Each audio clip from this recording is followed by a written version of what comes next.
Welcome back to my YouTube channel. કેમ છો બધા? જય માતાજી, જય શ્રી કૃષ્ણ। તો આ છે સ્મૃતિવનનો ભાગ 2। તો અહીંયા તમને ભૂકંપ વિશે માહિતી આપવા માટે એક મોડલ તૈયાર કરવામાં આવ્યું છે, જે તમે જોઈ શકો છો।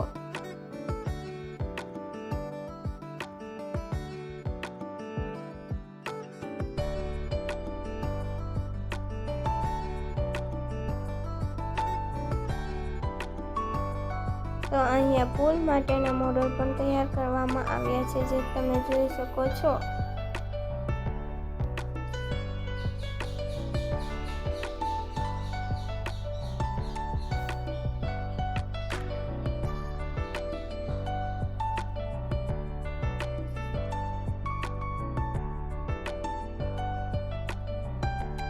તો અહીંયા ચક્રવાત વિશેનું મોડલ આપવામાં આવેલું છે। તો અહીંયા કયા પ્રાણીઓ કયા સિઝનમાં અહીંયા જોવા મળે છે તે માટેનું પણ અહીંયા એક મોડલ તૈયાર કરવામાં આવેલું છે।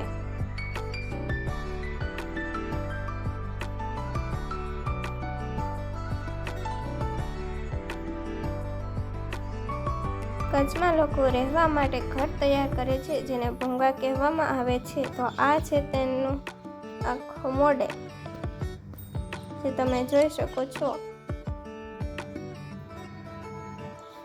તો અહીંયા પણ એક મોડેલ આપવામાં આવેલું છે।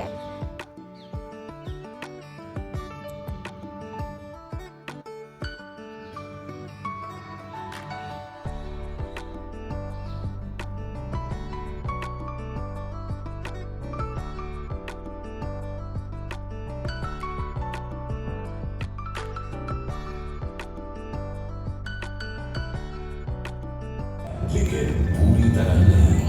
इसमें दोनों गुण मौजूद थे और यह एक उभयचर की तरह पानी से उभरता और उसमें समाता रहा।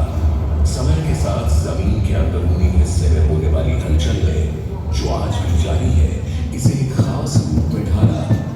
कुछ ऐसा ही सन 1819 में भी हुआ। 16 जून 1819 की शाम को जमीन में कुछ हलचल हुई, जिसने पश्चिमी भारत के स्वरूप को फिर से परिवर्तित कर दिया। 7.9 मैग्नीट्यूड वाले भूकंप ने इस क्षेत्र को तबाह कर दिया। प्रकृति का प्रकोप इतना था कि जमीन पृथ्वी की सतह से ऊपर आ गई। अल्लाह बंद एक प्राकृतिक पट्टी जमीन से उभर आई, जो 70 से 90 किलोमीटर लंबी, 16 मीटर चौड़ी और लगभग 4 मीटर ऊंची थी। समय के साथ इसका एक बड़ा हिस्सा खाड़ी में तब्दील हो गया। इस उभरी भूमि को बड़े सम्मान के साथ लोग अल्लाह बंद यानी भगवान का बंद कहते हैं। आज इसका ज्यादातर हिस्सा भारत में और थोड़ा सा पाकिस्तान में है। इस भूकंप ने इस इलाके को हमेशा के लिए बदल दिया। नदी पर बांध बन गया और यह क्षेत्र रेगिस्तान में परिवर्तित हो गया। कच्छ के रण का आज जो रूप है, एक बंजर नमकीन रेगिस्तान, वह इस भूकंप के कारण ही है। सिंधु की सबसे पूर्वी जलधारा नारा नदी ने अपना रास्ता बदला और पश्चिम दिशा की तरफ मुड़ गई, जिसकी वजह से यहाँ से पानी, नदियों के रास्ते होने वाला व्यापार और वो सब कुछ चला गया, जो यहाँ जिंदगी का आधार था। अल्लाह बंद के दक्षिण में जो ताजे पानी की भूमि थी, वो लगभग 6 मीटर धंस गई, जिससे एक बड़ी खारे पानी वाली झील सिंदरी झील बनी।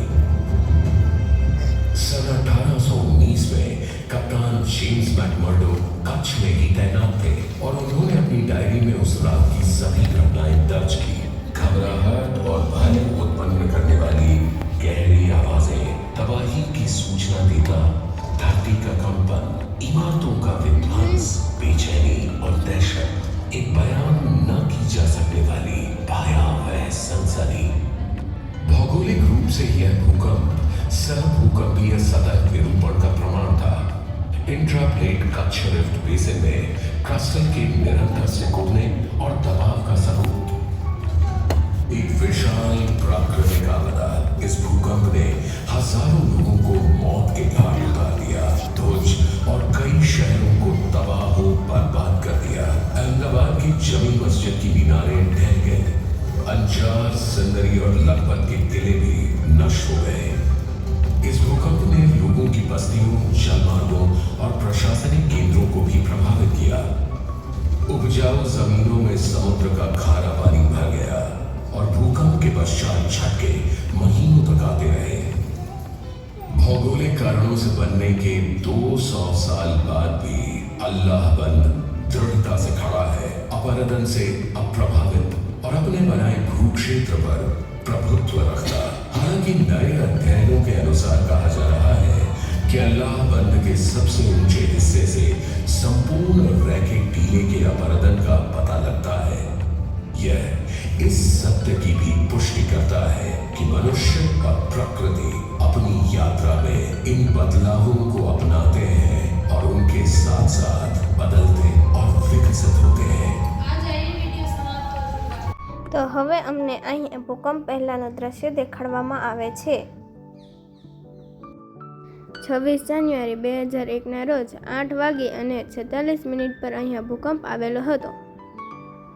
તેમ પહેલાંનો અહીંયા સીન બતાવવામાં આવેલો છે।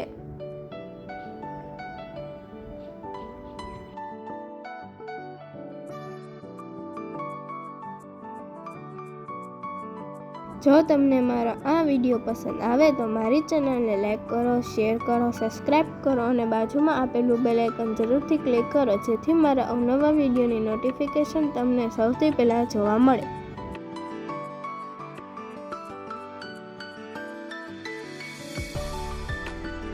તો હવે અમને ભૂકંપ પછીનો સીન દેખાડવામાં આવ્યો। તો અહીંયા ઘણા લોકો મકાન નીચે દબાઈ અને મૃત્યુ પામ્યા હતા। તે સીન આપણને દેખાડવામાં આવ્યો છે।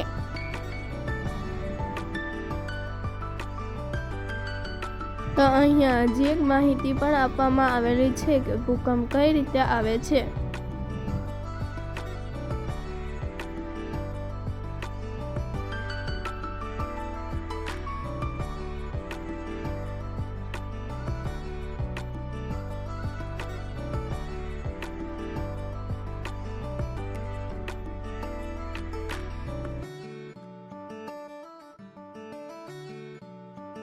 તો તમે જોઈ શકો છો કે કચ્છના ભૂકંપ બાદ લોકો છતની નીચે રહેવાથી ડરતા હતા।